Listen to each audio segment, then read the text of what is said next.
ধৈর্য না এগুলি? তার উম্মত না আমরা? তা আমরা তার উম্মত হলে তার স্বভাব ধারণ করতে হবে না? আমার দোয়া থাকে আল্লাহ নবীজির স্বভাব ধারণ করে যেন আমরা তার তোমার গোলামি করতে পারি, নবীর স্বভাব ধারণ করে যেন তোমার গোলামি করতে পারি। এটা হলো আমার কারণের কথা। আর যে বই পুস্তক লেখা হয়েছে এগুলি তোমরা যারা লেখাপড়া জানো এগুলি চর্চা করা একান্ত দরকার। মহা মূল্যবান তত্ত্ব কথা বলা আছে এগুলির ভিতরে। কারণ আমার নবীজি এই সোমবারে প্রভাতকালে দুনিয়াতে আসছে, যে এখন এই আসার দৃশ্যটা দেখলে মা ঘুমের ভিতরে ছিল। মা আমেনা প্রসব বেতা কিচ্ছু বুঝে নাই, দেখেও নাই। উনি ঘুমের ভিতরে ছিলেন। ঘুমাইতে জায়গা দেহে আলোকিত সব বিশ্ব জাহান। আবার দেখে যে মা হাওয়া, আসিয়া, মরিয়ম এবং 4 জন বেস্তি ইয়ে আসছে। যে আপনারা যে আমরা এই ব্যাপারে কোন কায়নাতের মাছ সাজিয়ে আইসেন, কোন কায়নাত যা সৃষ্টি হয়েছে যার নূরে দিয়ে আসছেন, এই জন্য আমরা আসতে হয়েছে বুঝাইলো মায়ের মাজা। এখন এই দেখা গেছে মার বাচ্চা হলে কি পানি ভাঙে না? আমার আমেনা মা আমেনা পানি ভাঙছে না, রক্ত ভাঙছে না, কোন ব্যথা উনি বুঝছে না। উনি ঘুমোতে উঠে দেয় বাচ্চা এনে শেষদাটা ভরে রয়েছে, কি আম্মাতি করে কান্দে। আমার বাচ্চার পোশাক আছে সব পাগড়ি সহ।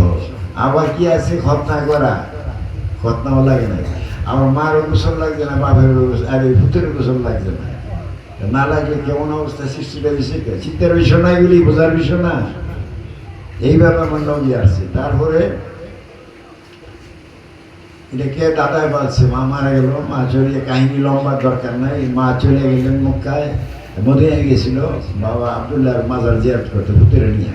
আমার আব্বা কই, আব্বা কইজন কইছে তো ব্যথা পাইছে না, পুতেরে নিয়ে গেছে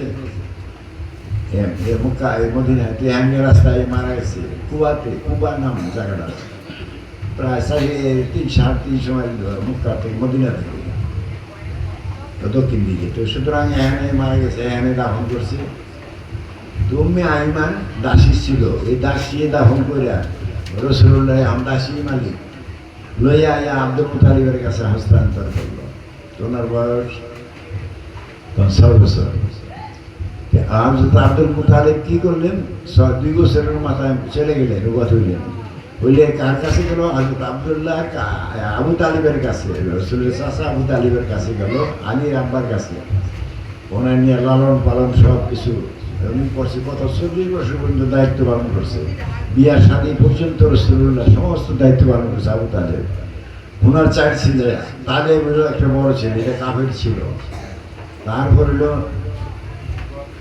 ওই জাফর, তার অলি, তারপরে যাতে আলী শেষে উম্মে আনি, এমন তারা আরও দেখান্ত বক্ত একটা ছেলে ছাড়া, আরো তালেব ছাড়া। তালেব হলো কাফের ছিল, মারা গেছে যুদ্ধে। যাই হোক, আমরা সেই নবীর উম্মত, তার চরিত্র এত গুণে মানুষ মোহিত হয়ে যেত, মানুষ মুগ্ধ হয়ে যেত তার ব্যবহারে। তার উম্মত আমরা হইয়া যদি এমন করি, সমাজ যা চলছে তাইলে চলার মতো না, ইমান রক্ষা করা কঠিন হবে। আমি একটা কথাই বলি, স্বার্থ নিয়ে টানাটানি করো না আমার বাবা বইয়া, কারণ আমি জীবনে স্বার্থ নিয়ে আর কোনো ব্যাপার টানি নেই।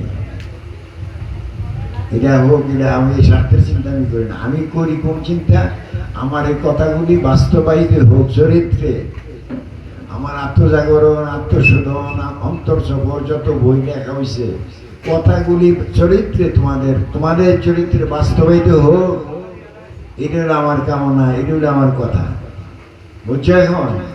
এটা আমার নবীর চরিত্র বাস্তবায়িত হবে আমার কথা মানলে। আর না মানলে পুরা হওয়ার ধ্বংস, জাহান্নাম ছাড়া কোনো পথ নেই। আমি কিন্তু ব্যস্তের ভাগ না, জাহান্নামেরও ভয় করি না। আমরা এটা না, আমরা খাজা বাবা বলছে আমার তরিকা এলে ব্যস্ত বাদ দিয়ে আর এই দুজনের ভয় বাদ দিয়ে এনাই দিল।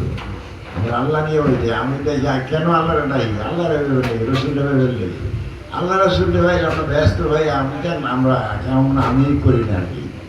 আমার ভক্ত যারা তারা করা উচিত না। এটা আমরা রাখবো আল্লাহর জন্য, আল্লাহ রসুলকে পাওয়ার জন্য। তাই কামাল কি বলো, আমরা আল্লাহর পাগল, আমরা এগুলির পাগল না। আল্লাহ কত সৃষ্টি আছে, ব্যস্ত যেমন সৃষ্টি, দুযোগ সৃষ্টি, আরো সৃষ্টি আছে না। সৃষ্টির লেগে পাগল হবো কেন আমরা? তো ভাগ্যিস